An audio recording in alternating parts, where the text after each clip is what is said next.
consolidación ósea y principios de osteosíntesis.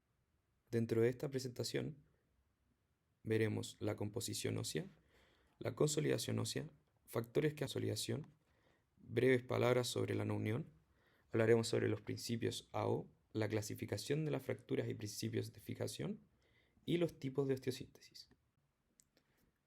Cuando hablamos de la composición ósea hay que recordar que el hueso es un tejido vivo, el cual está compuesto por células como osteocitos, osteoblastos y osteoclastos, y una matriz extracelular, la cual está compuesta en un 35% por material orgánico, como es el colágeno tipo 1 principalmente, y una porción inorgánica, la cual es la mayoría, y está compuesta por hidroxapatita de calcio y fosfato de calcio, lo cual le da su aspecto y su biomecánica característica.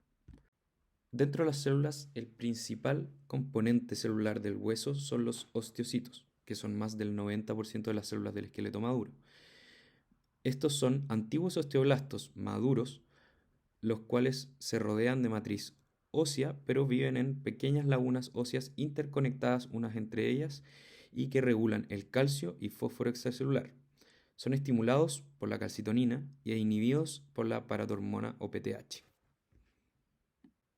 Los osteoblastos son osteocitos inmaduros, que derivan ambos de células de madre mesenquimáticas.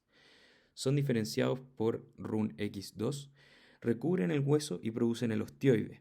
Su función son formar el hueso y regular la actividad osteoclástica. Producen colágeno tipo 1, rangligando y osteoprotegerina. Son activados intermitentemente por la PTH y inhibidos por el TFN-alfa. Los osteoclastos, por su parte, a diferencia de las dos otras células, derivan de células madre hematopoyéticas. Tienen origen común con los macrófagos, con las células de Kupffer y otros multinucleados. Su función principal es reabsorber el hueso y liberar calcio. Son regulados por los osteoblastos y indirectamente por la PTH y se ubican en lagunas de reabsorción que son formados por ellos mismos llamados lagunas de Hauship. Poseen bordes irregulares que aumentan su superficie de contacto y la manera en que ellos generan esta degradación de la matriz ósea es que producen protones mediante la anhidrasa carbónica y al bajar el pH de la laguna de Hauship logran disolver la hidroxiapatita. La unidad básica funcional del hueso es la osteona.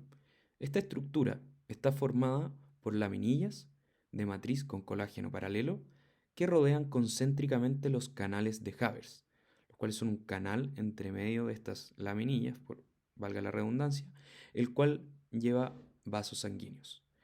Dentro y embebido en estas laminillas se encuentran insertos osteocitos dentro de sus lagunas, los cuales se conectan entre ellos a través de canalículos.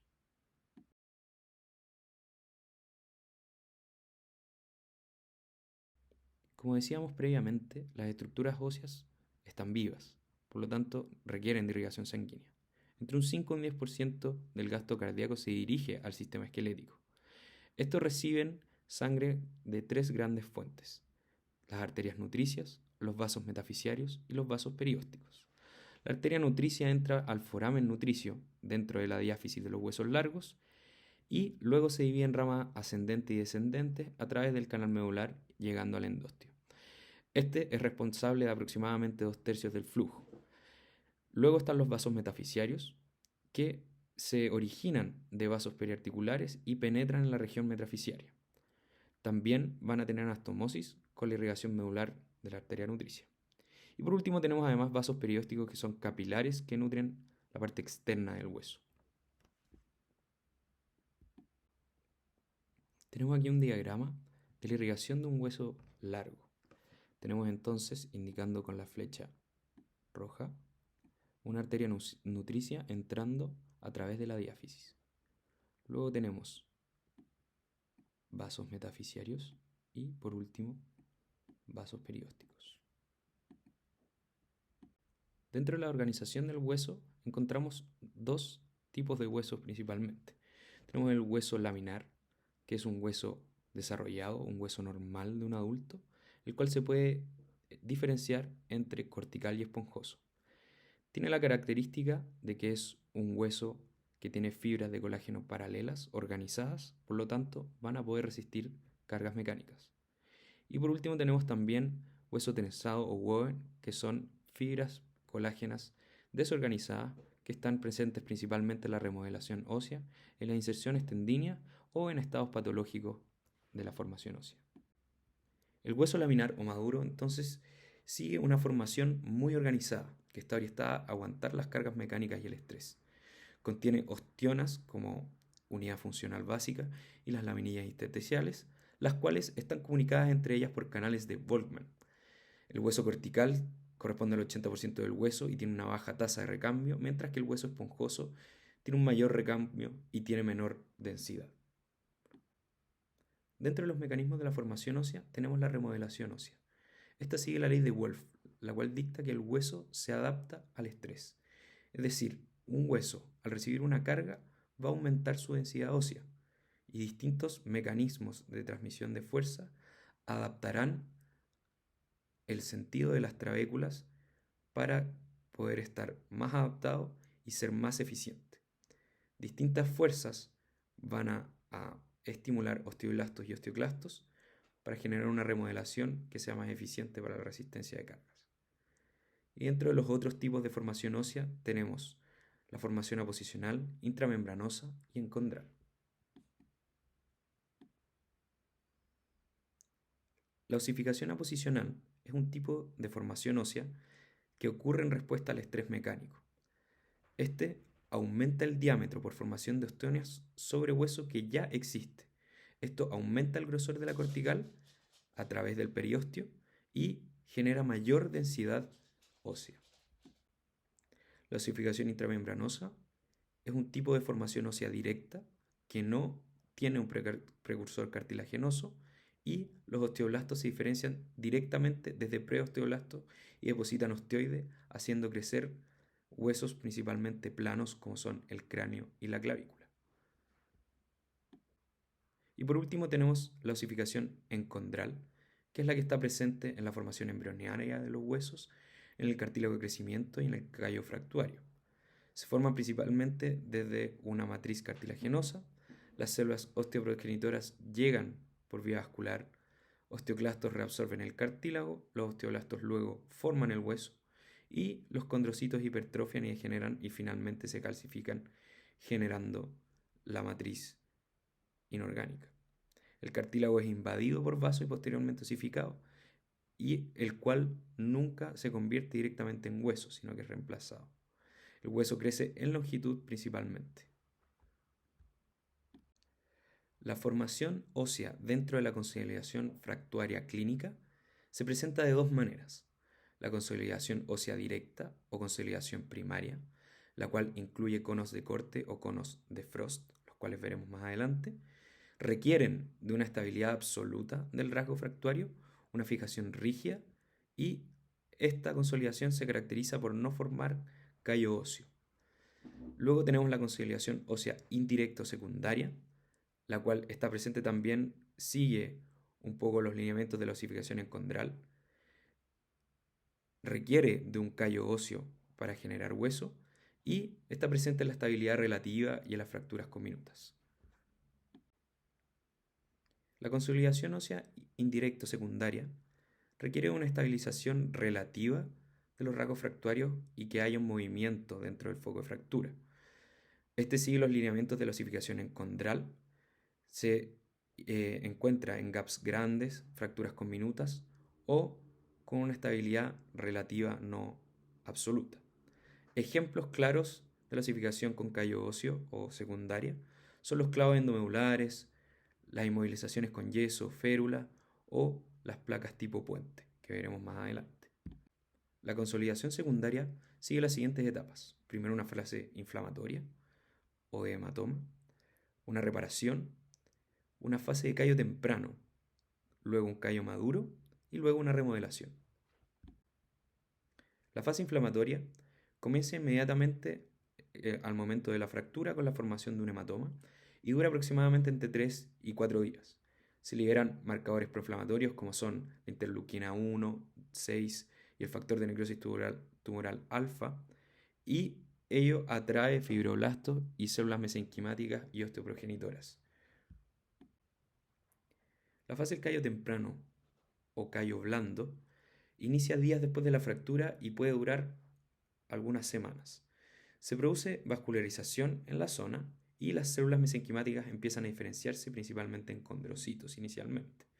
Se forma un callo cartilaginoso que otorga una estabilidad mecánica inicial, el cual generalmente no tolera las cargas fisiológicas del hueso. Es importante saber que este callo no se verá a la radiografía ya que aún no tiene depósitos de calcio en él. En la fase del callo maduro o callo duro, la matriz cartilaginosa se mineraliza, permitiéndolo ser visto en la radiografía.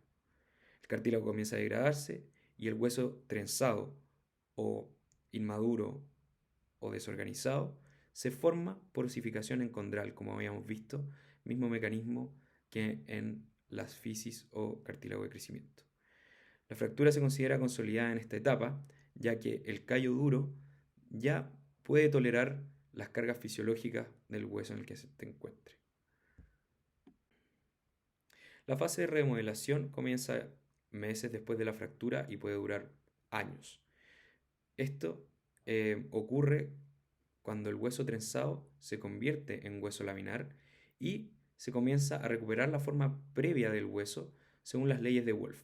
Es decir, el hueso que no se incluye en zonas de carga y que no será sometido a estrés será absorbido, y el hueso que sí se encuentra en zonas de carga comenzará a organizarse y a convertirse en hueso laminar. Finaliza cuando se restituye la cavidad medular y podemos ver espacio medular en la radiografía. Y por último tenemos la consolidación primaria o directa. Para que esta ocurra no tiene que haber movimiento o tiene que haber un mínimo de movimiento en el sitio de fractura. Esta se produce a través de conos de Wolff, que son mecanismos de osificación con forma de cono, los cuales atraviesan el foco de fractura y generan osificación en ambos lados del foco. Esto tiene una curación por contacto, es decir, ambos extremos tienen que estar en contacto directo para que haya una formación de un hueso laminar continuo entre ambos fragmentos, y además dentro del hueso tensado, para que éste pueda ser remodelado luego a hueso laminar, tiene que haber un espacio entre ellos de menos de 200 a 500 micrones. Un ejemplo en donde vemos estabilidad absoluta con reducción anatómica son en constructos como las placas compresivas, los tornillos de compresión, más placas de neutralización. Los conos de corte entonces, o conos de Frost, son el mecanismo primario de remodelación ósea. Los osteoclastos avanzan al frente removiendo hueso desorganizado o laminar y van formando hacia atrás un hueso nuevo laminar, tipo osteona. Un vaso sanguíneo se encuentra en el centro del cono que va generando el canal de Havers luego del paso del cono. Antes de seguir, tenemos que definir el concepto de strain o deformación. Este es un concepto físico que se define por la variación de longitud del gap entre ambos fragmentos, dividido la longitud original del gap entre ambos fragmentos, y esto por un porcentaje. Esto determina la estabilidad que existe entre los dos fragmentos fracturios. Menor a un 2% se considera una estabilidad absoluta y favorece la consolidación primaria. Entre un 2 a un 10% se considera entonces una estabilidad relativa y favorece la consolidación secundaria o de osificación encondral. Las fracturas multifragmentarias comparten un strain, es decir, si existen múltiples contactos entre distintos fragmentos de fractura, estos van sumando su strain. La inestabilidad mecánica y una baja oxigenación asociada dificultan la consolidación, por lo que se requiere reducir el strain. Como decíamos, la vascularización y el strain determinan el tipo de consolidación, ya que la vascularización va a proporcionar el andamiaje para formar el hueso. Esta, recordemos que trae los factores inflamatorios, los factores de diferenciación y las células pluripotenciales. Los pericitos son estas células madres que derivan en osteoblastos y condrocitos, y tanto el strain y la vascularización van a determinar en su diferenciación. Si hay poco strain, es decir, menor al 2%, con un alto contenido de oxígeno, se van a diferenciar en osteoblastos, permitiendo una consolidación primaria. En cambio, si hay un strain moderado entre el 2 y el 10% o una vascularización moderada, estos tenderán a diferenciarse en condrocitos. Estos llevarán a un callo óseo cartilaginoso que terminará una consolidación secundaria.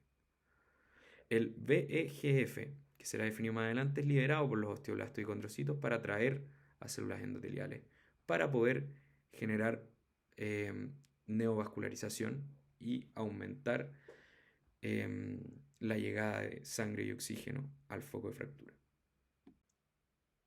Los factores que afectan la consolidación son variados, pero se pueden agrupar en distintos grupos, como por ejemplo en los factores biológicos, como son las comorbilidades, el estado nutricional, el tabaquismo, hormonas, factores de crecimiento o el uso de AINES, o los factores mecánicos, como son el estado de tejidos blandos, la estabilidad de la fractura, el mecanismo de alta o baja energía o el grado de pérdida de hueso. Pero también habrán distintas comorbilidades como son la diabetes, las enfermedades del tejido conectivo, que van a afectar la formación de colágeno o de las fibras y que podrían determinar la consolidación. Pero todos estos se pueden agrupar en 4 grandes grupos que generan el concepto del diamante, ya que si se encuentran estos 4 factores van a poder generar un ambiente propicio para la consolidación. Y estos son los factores de crecimiento, las stem cells, un ambiente mecánico óptimo y la osteoconductividad. Los distintos factores que vemos a la izquierda van a afectar de alguna u otra manera una de estas 4 aristas para poder afectar la consolidación. Dentro de los factores de crecimiento tenemos distintas proteínas las cuales van a estimular la diferenciación de células mesenquimáticas, atraer células inflamatorias o células stem cells al foco de fractura y además estimular producción de matriz cartilaginosa, colágeno y otros componentes de la matriz. Los BMPs son proteínas osteoinductoras aisladas dentro de la matriz ósea desmineralizada. Son glicoproteínas no colágenas dentro de la familia TGF-beta y inducen a la diferenciación celular de las stem cells. Es importante saber esto porque se encuentran presentes en la matriz ósea incluso desmineralizada, por lo tanto, distintos tipos de injerto óseo desmineralizado como los chips óseos u otros también incluyen BMP. Por lo tanto, un injerto óseo no solamente aportará estructura, es decir, osteoconducción, sino que también aportará osteoinducción, ya que incluyen el BMP. También se han logrado sintetizar distintos tipos de BMP y se han comercializado y aprobado por la FDA para tratamiento de distintas fracturas, pseudoartrosis o no uniones, como son el BMP3, el BMP2 y el BMP7. El Insulin Growing Factor es otro factor de crecimiento que es sintetizado por múltiples tejidos, principalmente por el hígado, y va a estimular la síntesis de colágeno en matriz ósea y además estimula la replicación de los osteoblastos e inhibe la degradación del colágeno óseo. Los factores transformantes de crecimiento es una superfamilia de más de 34 factores.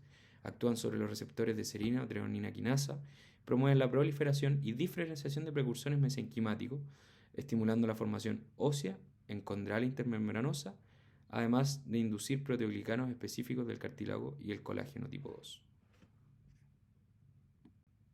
Y por último tenemos el factor de crecimiento derivado de las plaquetas, que es un gran polipéptido con 2 cadenas de aminoácidos, el cual es mitógeno para las células de origen mesenquimático, así estimula el crecimiento de las células óseas. Aumenta la síntesis de colágeno tipo 1, aumentando el número de osteoblastos.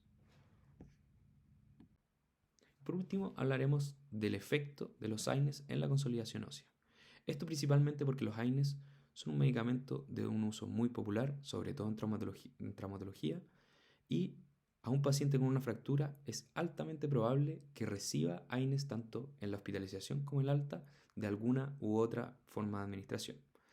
Recordemos un poco, los AINES actúan inhibiendo la ciclooxigenasa 1 o ciclooxigenasa 2 si es que son no selectivos, o solo la COX-2 si es que son selectivos. Esto baja el nivel sanguíneo de prostaglandinas, las cuales son moléculas proinflamatorias. Pero las prostaglandinas también ayudan al reclutamiento celular en la curación ósea. Los AINES selectivos y no selectivos se han visto asociados a retrasos en la consolidación y pseudoartrosis. Sin embargo, algunos estudios dicen que los COX-2 selectivos afectarían algo menos. De todas maneras, estos efectos son reversibles. Los niveles de prostaglandina vuelven a la normalidad después de 1 o 2 semanas de suspender el fármaco. Por lo tanto, el uso acotado inicial de AINES en pacientes con fracturas no debería estar asociado a grandes cambios en la consolidación. Hablemos ahora de factores mecánicos que afectan la consolidación. Los tejidos blandos juegan un rol fundamental en la consolidación ósea.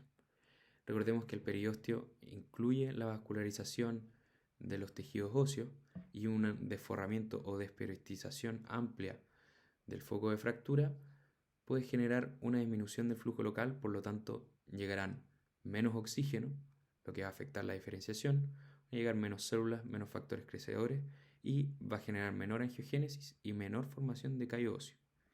Por otro lado, la interposición de tejidos blandos como grasa, periósteo contundido, tendones o músculo puede aumentar el gap entre fracturas, impidiendo un contacto entre las dos para poder generar una consolidación. Y por último, hablaremos de la estabilidad, la cual se encuentra dentro de la arista del ambiente mecánico favorable del diamante de la consolidación. La estabilidad se define como la capacidad de la fractura de mantenerse sin movimiento entre fragmentos ante la carga fisiológica. La estabilidad absoluta, por su parte, es cuando no existe movimiento alguno entre fragmentos, es decir, con un strain menor al 2%, y se logra una reducción anatómica. Esto va a propiciar la osificación intramembranosa o, como habíamos definido, la consolidación primaria. La estabilidad relativa, por su parte, es un movimiento controlado entre fragmentos con un strain entre el 2 al 10%, que tiene como objetivo la restauración de longitud, alineación y rotación de la fractura, y va a propiciar la osificación encondral o consolidación secundaria. Por último, tenemos el efecto contrario, que es la inestabilidad, que es un movimiento excesivo, mayor al 10%, donde no se logra un callo óseo y se lleva a la pseudoartrosis, que es un tipo de no unión en la cual se genera un callo que no logra contactar un fragmento con otro y se genera una matriz cartilaginosa entre medio, la cual no se osifica. Por último, un par de palabras sobre la no unión. La FDA la define como cuando han transcurrido al menos 9 meses desde la lesión y la fractura no muestra signos visibles progresivos de curación durante al menos 3 meses.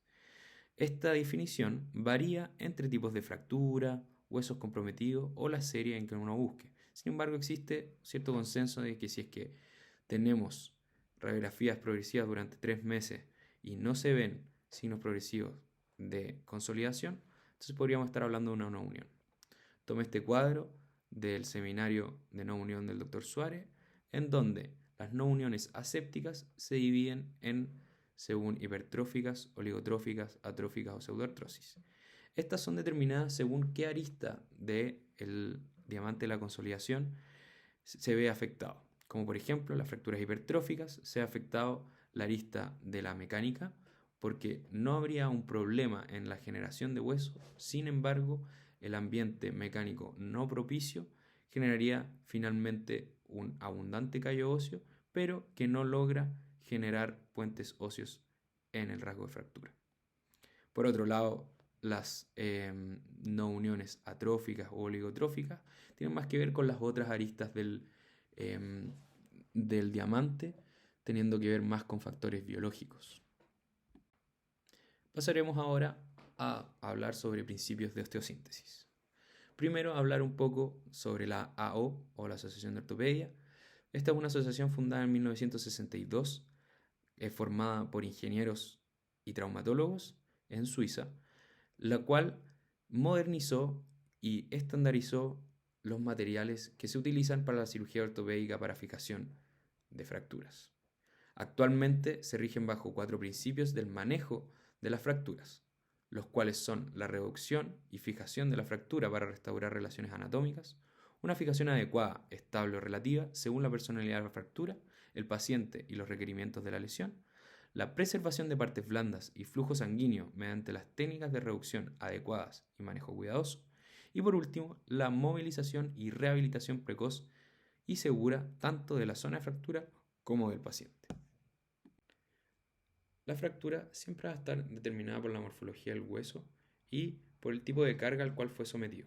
Aquí tenemos un cuadro de distintos tipos de fracturas de huesos largos, en los cuales se ven los tipos de carga a los que fueron sometidos y el tipo de fractura que generaron. Tenemos fracturas transversas generadas principalmente por tensión, como son el bending o la abulsión. Tenemos fracturas oblicuas que se pueden generar por compresión, por bending o oblicuas espiroideas que se generan más que nada por la torsión. Por último, también tenemos fracturas en ala de mala ósea que también están dados por un mecanismo de compresión más bending. La AO ha desarrollado un sistema para poder clasificar fracturas en todo el cuerpo. Esto es un código alfanumérico que se le asigna a cada fractura que determina en qué hueso se encuentra, en qué zona del hueso se encuentra, la personalidad de la fractura y el grado de energía que éste involucra. Para poder hacer eso, el primer número determina en qué hueso del cuerpo se encuentra la fractura, y para eso la AO ha designado un número arbitrario a cada hueso del cuerpo. Esto funciona para los huesos largos del cuerpo, siendo el 1 para el húmero, el 2R para el radio, el 2U para la ulna, el 3 para el fémur, el 4 para la tibia y el 4F para la fíbula. Luego, el segundo número va a determinar si es que la fractura se encuentra en la metáfisis proximal, si es 1, en la diáfisis, si es que es 2, o en la metáfisis distal, si es que es 3. Además, para la zona proximal y distal, va a definir con una A, B o C si es que la fractura es extraarticular, es parcialmente articular o completamente articular. Y en la zona de la diáfisis, A, B o C va a determinar si es que la fractura es simple, si es que tiene un fragmento en ala de mariposa, o si es compleja o conminuta. Además, se asignan números 1, 2 o 3 a la derecha de la letra para determinar distintos diferenciadores como son el grado de energía, la oblicuidad de la fractura, entre otros. Definamos entonces ciertos conceptos que van a determinar nuestro manejo en las fracturas. Primero tenemos el concepto de estabilidad, que ya habíamos definido antes, como la resistencia a la movilidad de los fragmentos fracturios ante la carga axial, y que podía ser relativa si que tenía un strain entre 2 al 10% y absoluta si es que es un strain menor al 2%. Tenemos además el concepto de reducción, que es el reposicionamiento de los rasgos fracturios. Tanto podría ser anatómica, en el cual yo retorno a la posición inicial de mis rasgos fracturios, o podría ser funcional, en la cual yo busco cumplir objetivos de largo, de rotación del hueso y de angulación tanto en el plano AP como sagital. Para lograr una reducción anatómica, por lo general debe ser abierta, es decir, ante una cirugía, y para lograr una reducción funcional esta puede ser abierta o cerrada. Por último tenemos el concepto de fijación, el cual determina en qué lugar va a estar nuestro material de osteosíntesis, el cual puede estar dentro de la piel, o fijación interna, o fuera de la piel, fijación externa. Además, el concepto de reducción abierta y fijación interna se conoce como ORIF por sus siglas en inglés, Open Reduction and Internal Fixation. Veamos entonces cómo estos conceptos afectan la consolidación de nuestra fractura. Para obtener una consolidación primaria, yo requiero de una estabilidad absoluta y una reducción anatómica, ya que con eso tendría un strain menor al 2% y no generaría un callo óseo. Esto se utiliza principalmente para fracturas articulares. El principal objetivo dentro de la cirugía de fracturas articulares es preservar la superficie articular. Para poder preservarla necesito una reducción anatómica para que no hayan resaltes o gaps mayores a 2 milímetros y no generar un callo óseo que genere una disrupción en esta superficie articular. Y por otro lado, en la consolidación secundaria, yo requiero de una reducción funcional, no anatómica, requiere una estabilidad relativa con un strain mayor al 2%, en la cual se va a formar un callo óseo, y esto se utiliza principalmente en las fracturas en las cuales un callo óseo no va a afectar mi funcionalidad, como son las fracturas diaficiarias. Por último, hablaremos de los materiales de osteosíntesis. Esto se define como el material protésico que nosotros ocupamos dentro de una cirugía para poder aportar estabilidad a una fractura. Estos tipos de material de osteosíntesis son variados. Existen tornillos, placas, clavos endomedulares y agujas, alambres o fijaciones flexibles como suturas, suturas de alta resistencia. Todos estos anteriores están definidos como fijaciones internas. Y por último tenemos los fijadores externos o tutores, los cuales no están incluidos dentro de este seminario. Primero definiremos el tornillo. El tornillo es una máquina simple que utiliza el principio del plano inclinado para poder funcionar. Cambiar las direcciones de las fuerzas se requiere de altas energías para tener que trasladarlo. Los componentes van a definir su funcionalidad. Está la cabeza, con distintas morfologías, el vástago, que está compuesto por un core o alma, que es la parte central, y un ala, que es el espiral que lo rodea, y también determinan su funcionalidad el ancho del ala, que es la distancia entre el alma y el ala, el ancho del alma, que va a ser el diámetro del alma, la punta, ya que esta puede ser autoperforante, es decir, que no requiere de un brocado para poder posicionar el tornillo, o autoterrajante, que no va a requerir de una terraja para poder posicionar el tornillo. Y además tenemos el paso de rosca, que es la distancia entre las dos alas y que va a determinar cuánto va a avanzar este tornillo al girar en 360 grados. Como mencionábamos antes, la morfología del tornillo determina su funcionalidad. Por lo tanto, tendremos distintos tipos de tornillos para distintos objetivos. Aquí, por ejemplo, tenemos arriba a la izquierda un tornillo de rosca parcial, el cual tiene ala solamente en el fragmento distal del tornillo. Esto será utilizado para hacer compresión entre dos fragmentos, ya que la rosca se anclará al fragmento distal y generará compresión junto con la cabeza apoyada en la cortical proximal.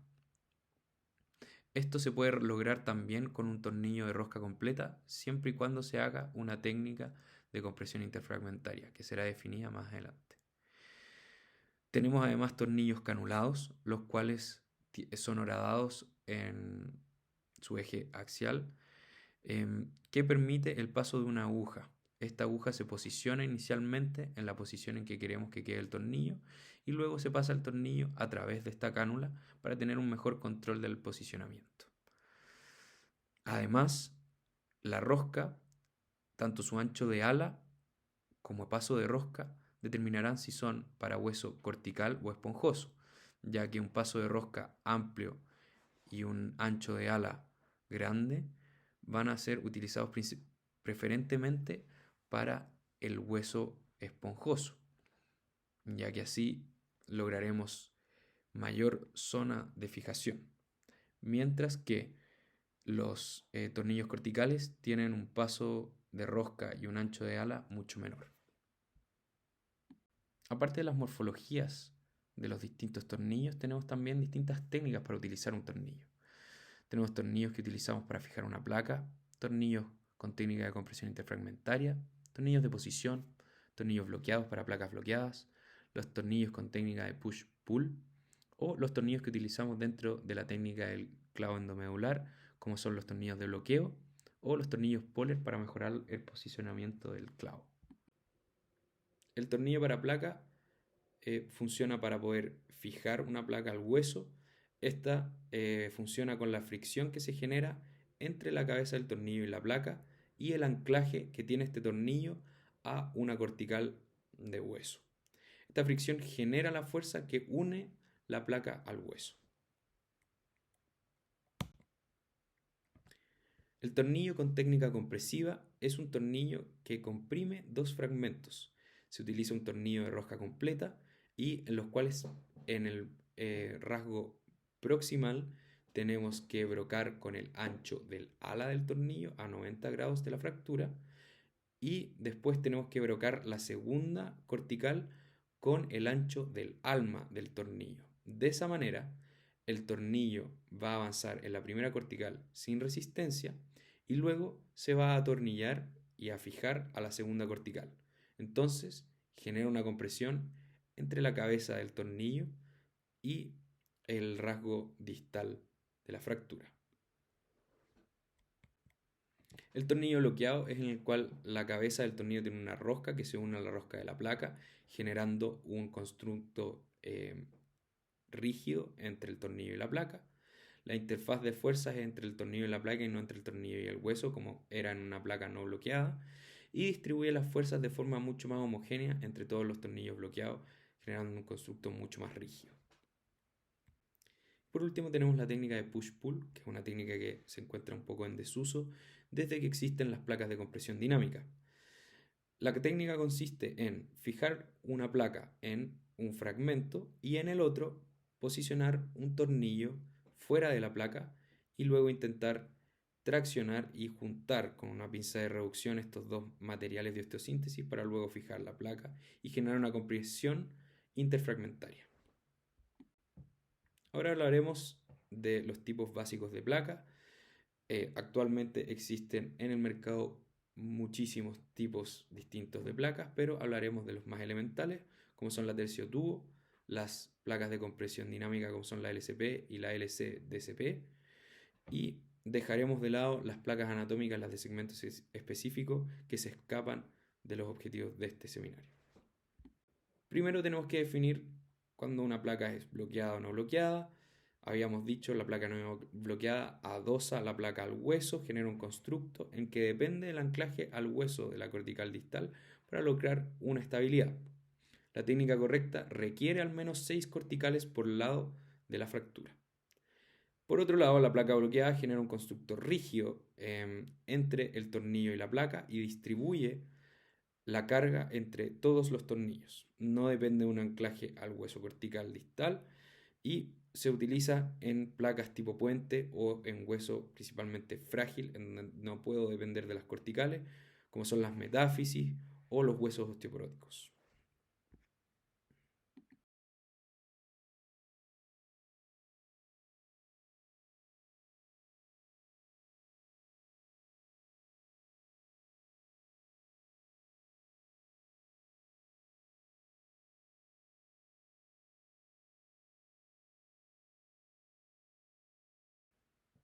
Luego tenemos placas más modernas como son las LCP o Locking Compression Plate, la cual permite el paso de tornillos bloqueados al tener forámenes con hilo y también permite el paso de tornillos corticales que se pueden poner de manera concéntrica para fijar o de manera excéntrica para generar compresión dinámica, que veremos más adelante.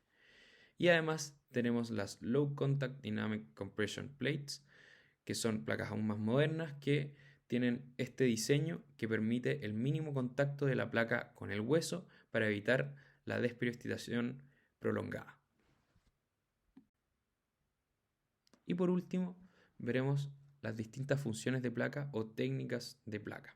Como por ejemplo tenemos la técnica compresiva, que para hacerla necesitaríamos una LCP o una LC-DCP, ya que necesitamos estos agujeros ovalados que nos permiten poner tornillos de manera excéntrica que al bajarlos, estando fijados en el fragmento distal, van a permitir generar compresión entre los dos fragmentos, como se ejemplifica en el dibujo. Y además tenemos también las placas de neutralización, que es cuando uno utiliza un tornillo con técnica compresiva entre dos fragmentos, uno puede poner de manera ortogonal una placa de sostén que evite la reducción de fuerzas rotacionales o de flexión. Todas estas funciones permiten generar una reducción anatómica y una estabilidad absoluta. Por otro lado, tenemos las placas de sostén o tipo Batres, las cuales se utilizan para contrarrestar fuerzas cizallantes. Una fractura o rasgo cizallante es cuando el rasgo de fractura es paralelo a la carga. Y nosotros ponemos esta placa, que también va a ser paralela a la carga, pero la fuerza que va a generar va a ser perpendicular para evitar el cizallamiento. Esta es una fractura típica, por ejemplo, en patillos tibiales, en algunos malleolos mediales de tobillo o malleolos posteriores.